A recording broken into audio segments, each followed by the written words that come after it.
Any vulnerability in Aadhaar database can lead to misuse of personal and financial info, strengthening security framework need of our. The Odisha High Court has flagged the issue of misuse of Aadhaar details due to inadequate cybersecurity measures and has called for strengthening its security framework by implementing state-of-the-art encryption, multi-layered authentication protocols and stringent access controls. The single bench of Dr. Justice Sanjeev Kumar Panigrahi made the observations while hearing a challenge made by ex-member of Parliament Tathagat Satpathy to mandatory requirement of linking Aadhaar with PAN for operating Demat accounts. The ex-parliamentarian had taken shelter of the court since he was prevented from operating his Demat account linked to his HDFC Bank savings account. It was made dormant by citing non-linkage of Aadhaar with his PAN. He challenged this mandatory usage of Aadhaar and contended that it militates against Supreme Court rulings, which kept its usage in banking activities optional. However, citing the provision under Section 139 of the Income Tax Act and the judgments of the Apex Court in Justice, retired K.S. Puttaswamy v. Union of India, 2018, and Binoy Vishwam v. Union of India and ORS. 2017, the court held the aforesaid linkage requirement to be constitutional as it emanates from the objective to cut down tax financial frauds. Nonetheless, Justice Panigrahi acknowledged that the concerns raised by the petitioner regarding infringement of privacy are not irrelevant. As more people invest their hard-earned money in financial markets, he said, concerns about privacy and security also surface. With increased digital transactions and mandatory KYC, Know Your Customer, norms, people rightfully demand transparency and accountability regarding their financial privacy. It is no longer acceptable for regulators, banks, or the government to turn a deaf ear to these concerns. If investment is to be encouraged, the trust of the people must be earned by ensuring stringent data protection laws, secure investment channels, and a commitment to safeguarding investor rights in a rapidly evolving financial landscape, he added. The court underlined that since Aadhaar is mandatorily required to be linked with PAN and Demat accounts, the potential risk of financial fraud and identity theft has become a significant concern for investors and account holders. While the Aadhaar framework was introduced as a robust and unique identification system to streamline financial transactions and curb fraud, concerns regarding its security persist. Reports of Aadhaar data leaks and unauthorized access have surfaced repeatedly, raising serious questions about the safety of sensitive personal information. Incidents where Aadhaar details, including biometric data, have been exposed due to inadequate cybersecurity measures have fueled public apprehension. It further acknowledged that the system, which was designed to prevent tax evasion and money laundering, may inadvertently expose people to new risks if adequate safeguards are not in place. The fear among individuals mandated to link their Aadhaar with PAN and Demat accounts is not unfounded. Any vulnerability in the Aadhaar database can lead to misuse of personal and financial information, with grave consequences such as unauthorized access to bank accounts, cloning of identities, and financial fraud, it said. The bench, thus, urged the government to prioritize cyber security measures, conduct regular audits and ensure rigorous enforcement of data protection laws. It also asked the concerned stakeholders to strengthen the Aadhaar regime by implementing proper encryption and stringent access controls. Transparency in addressing data breaches, along with proactive steps to fortify the Aadhaar infrastructure, is essential to instill confidence in the system. Without these measures, the very objective of Aadhaar PAN linkage I to ensure financial transparency and curb fraud may be undermined by the risk of data breaches and privacy violations. Case title: Tathagat Satpathy v. HDFC Bank Limited, Mumbai and ORS. Case No. W.P.C. Number 875 of 2024. Aadhaar தரவுத்தளத்தில் உள்ள எந்தவொரு பாதிப்பும் தனிப்பட்ட மற்றும் நிதி தகவல்களை தவறாக பயன்படுத்துவதற்கு வழிவகுக்கும் பாதுகாப்பு கட்டமைப்பை வலுப்படுத்துவதற்கான காலத்தின் தேவை. போதுமான சைபர் பாதுகாப்பு நடவடிக்கைகள் இல்லாததால் ஆதார் விவரங்களை தவறாக பயன்படுத்துவது குறித்த பிரச்சினையை ஒரிசா உயர் நீதிமன்றம் சுட்டிக்காட்டியுள்ளது. மேலும் அதிநவீன குறியாக்கம், பல அடுக்கு அங்கீகார நெறிமுறைகள் மற்றும் கடுமையான அணுகல் கட்டுப்பாடுகளை செயல்படுத்துவதன் மூலம் அதன் பாதுகாப்பு கட்டமைப்பை வலுப்படுத்த அழைப்பு விடுத்துள்ளது.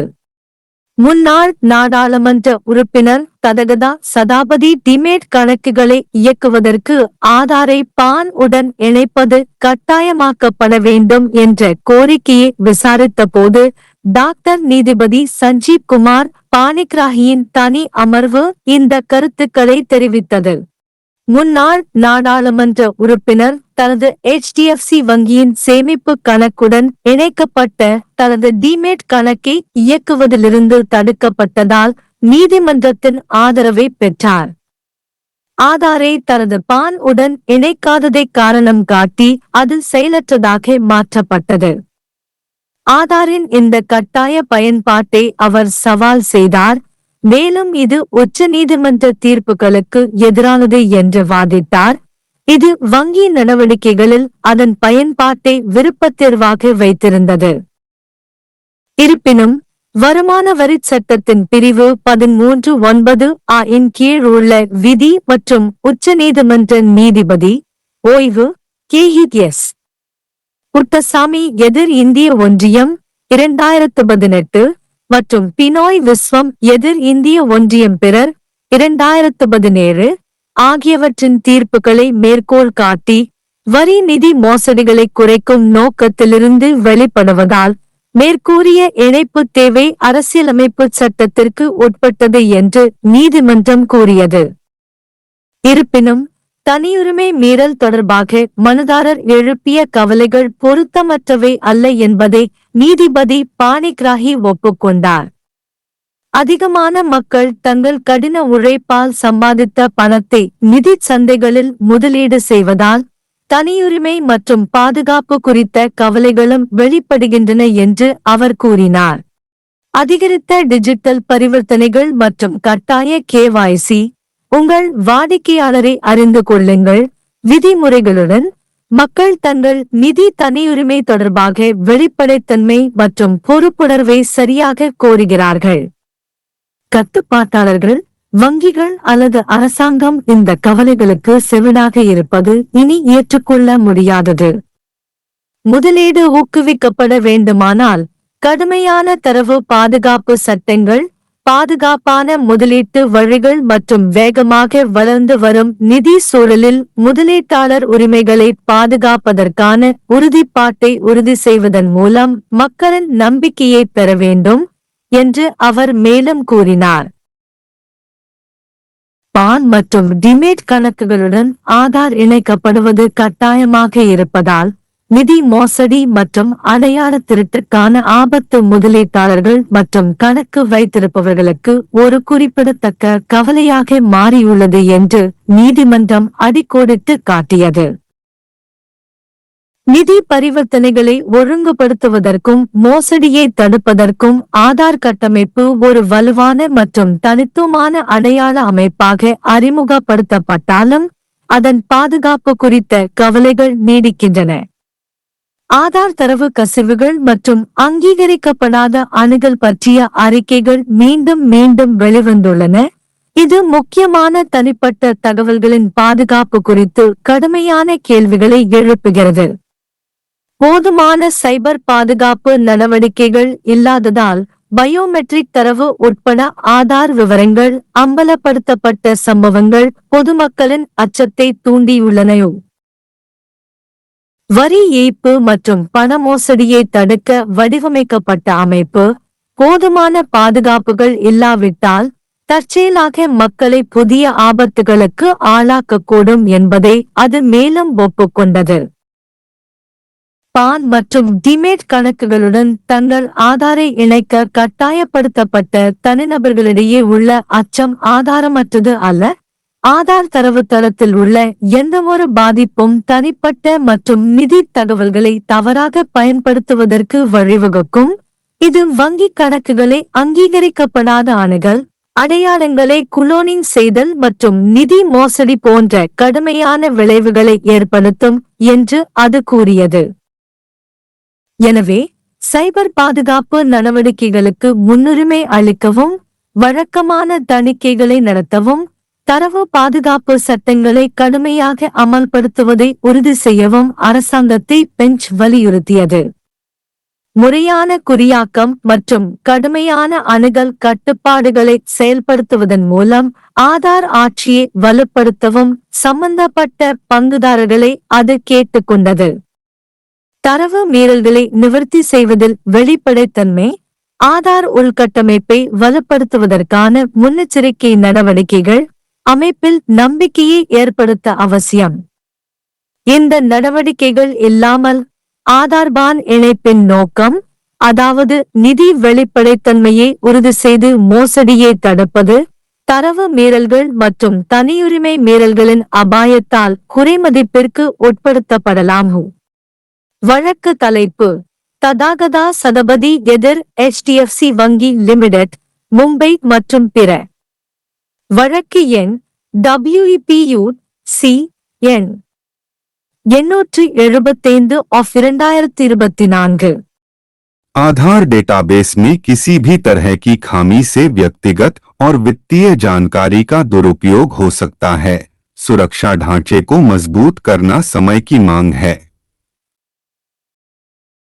उड़ीसा उच्च न्यायालय ने अपर्याप्त साइबर सुरक्षा उपायों के कारण आधार विवरण के दुरुपयोग के मुद्दे को उठाया है और अत्याधुनिक एन्क्रिप्शन, बहुस्तरीय प्रमाणीकरण प्रोटोकॉल और कड़े एक्सेस नियंत्रण को लागू करके इसके सुरक्षा ढांचे को मजबूत करने का आह्वान किया है।